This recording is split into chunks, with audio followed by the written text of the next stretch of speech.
Welcome back to Bespoke Addict. I've spent quite some time off camera, sort of fiddling with the handle. This is going to be an iPad case, and if you've seen the previous videos, you'd have seen the sort of the state of the original handle. And I've spent probably an hour and a half or so just slowly. So just bring it up to the camera. You see, it looks a real mess. The outer skin, the dress skin, wraps over. There we go, look. I've unpicked this. This is actually glued, and it goes over here.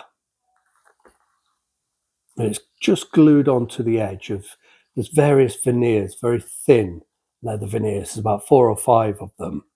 And they're not glued together. They all sort of slip because the handle goes up and down, lies flat, or, and they do need to be able to slip independently. It's only this very thin bit of crocodile that's actually glued on the edge.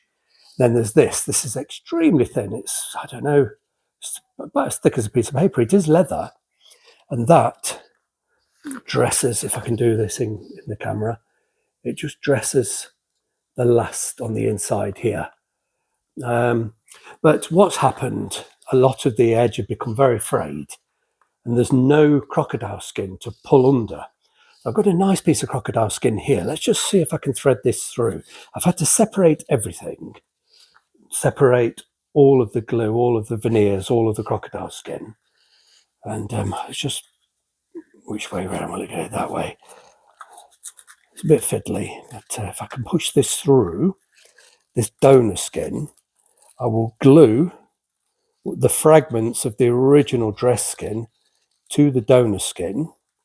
So the donor skin will be hidden, but it will strengthen what we've got left, and it will replace. It will give me an edge. I don't have any edges on the original. 90% of it's worn away. Let's just peel this out. There we go. Look. So that's.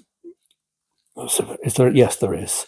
Not a lot, but what I'll do, I'll glue all behind, and this side, it's largely broken away. There's a piece there, look, but the rest of it's broken away. But I will be able to sort of glue the original dress skin out flat. Then I'll trim off a lot of the donor skin. Then I'll be able to fold it underneath, fold the original skin and the new skin underneath. So I've actually got something to glue to, and then we'll carefully pop this back in place. So it will be this side that will benefit much more. It's the original skin's pretty much worn away, so we'll be tucking that around with the fragments of the original skin glued over the top. It'll look a bit of a mess when it's poked out like this, but when it's completely fixed in place and all the fragile, frayed areas are glued down, and then this is popped back on here, you'll barely notice it. And then, of course, I'll be colouring it with moisturising cream. But it's a discreet repair, but it's a very fiddly repair. Let's just pop that donor skin out, because there is a couple of problems with the veneers. One of actually, I think I pulled it out. Where is it? Probably sitting on it, but have I pulled it out? Maybe not. I thought I pulled it out, but I obviously haven't. One of the veneers underneath here is broken. Just one. See, that one's completely broken. Actually, there's 2 underneath there. This one's definitely broken, and the second one's starting to break. So I'll get some very small pieces of chamois leather, and I'll fish those inside. Then I'll get some glue inside, and then I'll strengthen this one. I'll have to bridge that gap there, so it'll all be hidden before we stick that dress piece on, because that's certainly not for strength. That's purely a very fine piece of skin for dressing. But you see quite what a fiddle it's going to be. Once it's done, you won't notice this repair. And, of course, the handle looks a shocking mess. It really does look beyond hope. But honestly, truly, it's not. I'll be able to sort of make a good, strong, permanent repair that's extremely discreet and will be keeping the vast majority of the original dress skin. As I've looked on the bag, there's a couple of pieces where just wear and tear. It's worn a bit of the scale off. So I will fish that out, and what I'll probably do is put another piece of backing skin, then maybe chamois leather, something like that. I'll fish it out. I'll glue it behind here, leave something sticking out, and then take another piece of crocodile skin and join, and then trim the two, and then I'll be able to fold that around.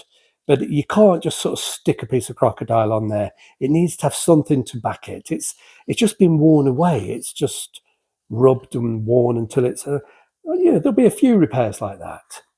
A little bit on the edge here. I will almost certainly extend the crocodile by 5 or 6 millimeters, glue it on, then I have something to peel under and glue back underneath. So the lining, I've lifted the lining. So yeah, if I extend that by 10 millimeters, then I'll be able to tuck that inside, and we'll get a nice clean fold and easily put the lining back. A lot of fiddling about, but nothing particularly difficult. It's just an awful lot of fiddling, but it's such a lovely bag. I've had it years, and I'm going to use it as an iPad case. Excuse me. But yeah, that piece of donor skin, that'll be perfectly fine. But I do need to find something else that will be transplanted to here. I'll bring it back to camera as I go, but I'm sure it's definitely not going to be able to film this whole thing because it will take several hours.